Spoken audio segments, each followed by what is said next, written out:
To be heard by God in prayer, our motives must be pure and free from selfishness. Top of the morning to you. When we consider who we are in Christ with the mind of love and a firm determination to get to know God better, we learn in the book of James that instead of being depressed when we are surrounded by trials or fall into various temptations, our response as believers is verse 2. We consider it all joy. Why? Verse 3, because we understand this proving of our faith will bring about endurance, steadfastness, and patience.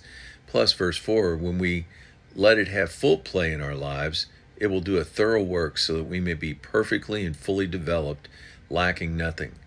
And if by chance we find ourselves needing wisdom, verse 5 tells us to ask to a giving God who gives to everyone liberally without fault finding, and we know it will be given to us. Especially in verse 6 when it says that we ask in faith without wavering, no doubting. Verse 7 through 8 tells us the person who doesn't receive aid from the Lord does so because he is of two minds and unstable in all he does. The reward for those who are patient under trial will hold up under temptation is the victor's crown of life, which God has promised to those who love him. Note these temptations come when in verse 14 through 15 we've given in to evil desires or lust. This evil desire gives birth to sin, which leads to death.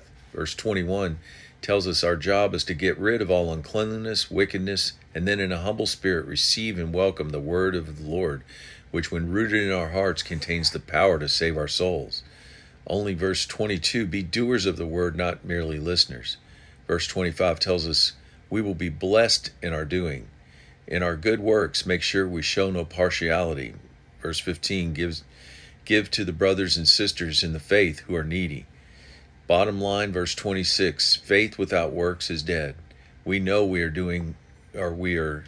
drawing on wisdom from above in 3:17 because it's pure, peace-loving, courteous, full of compassion, humble, and free from doubt. 4:9, as we draw near to God, verse 10, and humble ourselves in the presence of the Lord, he will exalt us. Then 5:16, when we as righteous people pray, it makes tremendous power available. Like Elijah when he prayed for the rain to stop and again prayed and the rain returned. Words of encouragement. James 4:3 explains if we fail to receive when asking God for something, examine our motives.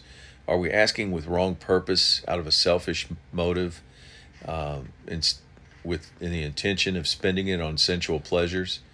Whereas the humble prayer of faith is enough to save him who is sick, and the Lord will restore him, and if he's convicted sin, he will be forgiven. Have a great day.